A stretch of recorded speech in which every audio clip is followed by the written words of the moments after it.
Happy birthday to you.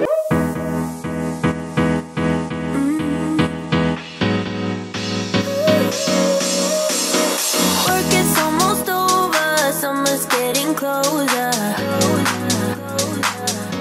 Hi mga Zooms! Sa araw na ito, tayo ay nandito sa elevator.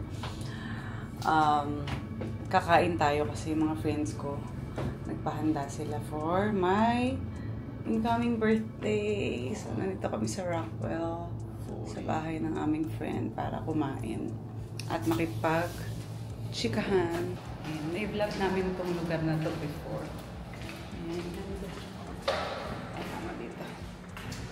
Dito na lang kami ulit para relax lang, super chika lang. Yung may-ari ng bahay, wala dito, nasa Japan. Yeah. Ayan, we are here.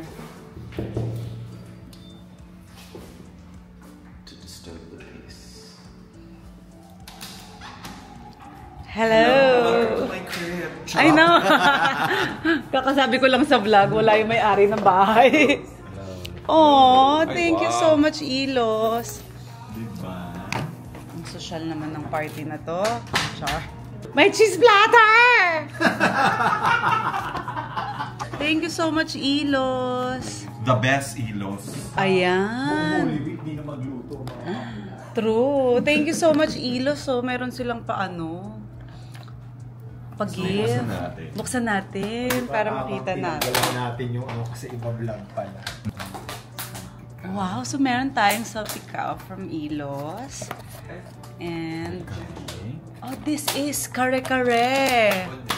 Ito yung gulay niya. Oh, ay, the famous cheese platter. Oh my gosh, that's like pork roast eme. Pork roast beef. Pork roast. Ano ba talaga? Pork o beef? Pork roast. This is the bagnet. Oo, bagnet kare-kare. And then, carbonara. Unboxing. Ito ceviche. Ceviche. Oh, that's all my favorite, guys. Kilawin. Yeah. Oh, init na natin. Init na yung cheese platter. Oo, correct. Para matunaw lahat ng cheese. Maging omelette. Oo. Bago pa ito. Gawin ng pizza yan. Okay. Diba? Same. Ayan. So, we are invading your brother's house. Yes. Kasi nasa Japan. Kasi... Thank you naman, Al. Happy birthday to you. Happy birthday to you. Happy birthday, happy birthday. Jana.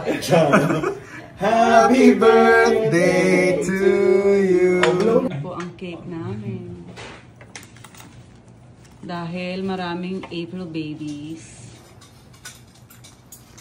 April 29, April 10, April na. Ang dami nyo April 15! Ito, John Lloyd. Hello! Ayan, natapos ang ano. Actually, sa buong magbabarkada, 5 kaming April babies. Ako yung gitna kasi meron isa April 9, April 10, April supposedly meron pang isa. So April 15 ako, tsaka yung isa pa naming friend, wala siya kanina. And then April 29 yung si Lee. So palagi yan kapag April, nag-ano kami, it's either Boracay o kaya buffet, party sa isang house, as in inuman.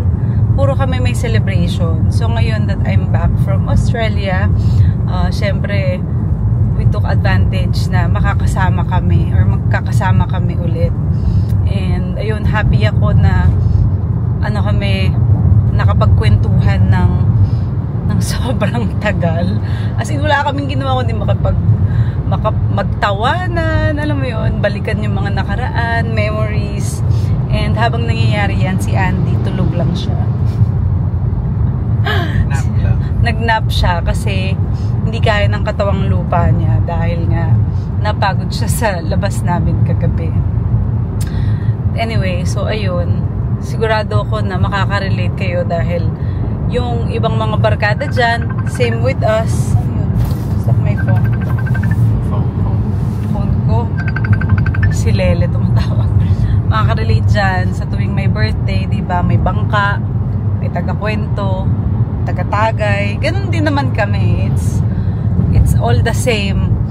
Tsaka masayang-masaya ako kasi kahit na nakapagkwentuhan na namin last month yung isang issue, nanganganak, walang dead.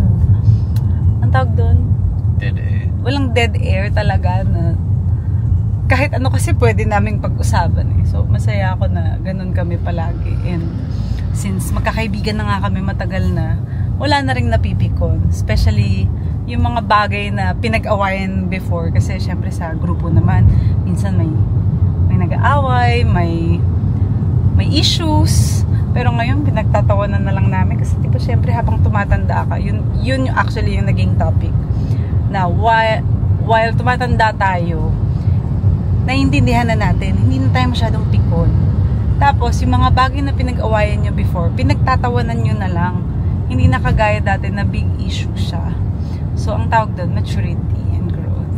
So, in my 40th birthday, ganun ang mga naging usapan. Kung ano yung mga realizations ng bawat isa sa amin.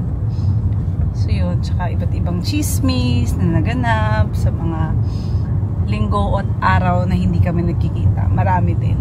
So, yan. Tapos napag-usapan din namin na since mayroon na nga akong bahay dito ulit, gumagawa kami ng at least once a week na lunch para i-recap yung buong week namin. Para alam niyo yun, parang relaxation na hindi naman puro trabaho lang. At least good company, friends naman yung kasama mo, kwentuhan, makapag-release ka ng happy hormones, diba? Parang ganun yung pinag-usapan namin. So, i-update ko rin kayo kung matutuloy yan. But definitely, sinabi ko na pwede naman yan sa bahay namin. And, hindi ako magluluto. Mag-order lang ako. Kung sino yung gustong magdala ng pagkain, syempre okay lang din. Kung sino yung gustong mag-donate ng food, ganyan, okay lang din. At least, meron kaming something to look forward to. Kung kunyari sobrang toxic sa work, sobrang busy sa buong linggo, everyone is sa loob ng pagkakaibigan namin, everyone there is invited naman and pwede silang pumunta. So I'm sure meron din kayong mga ganyan. Anyway, ang dami ko nang sinabi. I'm so hyper today. Yan ko na ang vlog, mga Zoobs. Kaya maraming salamat sa pakikinig at panonood sa akin today. Bye! Wonderful week ahead dahil marapit na mag-holiday. Mag-iingat kayo kung saan man kayo papunta, saan man ang destination ninyo. Kasi what's the name? Bye!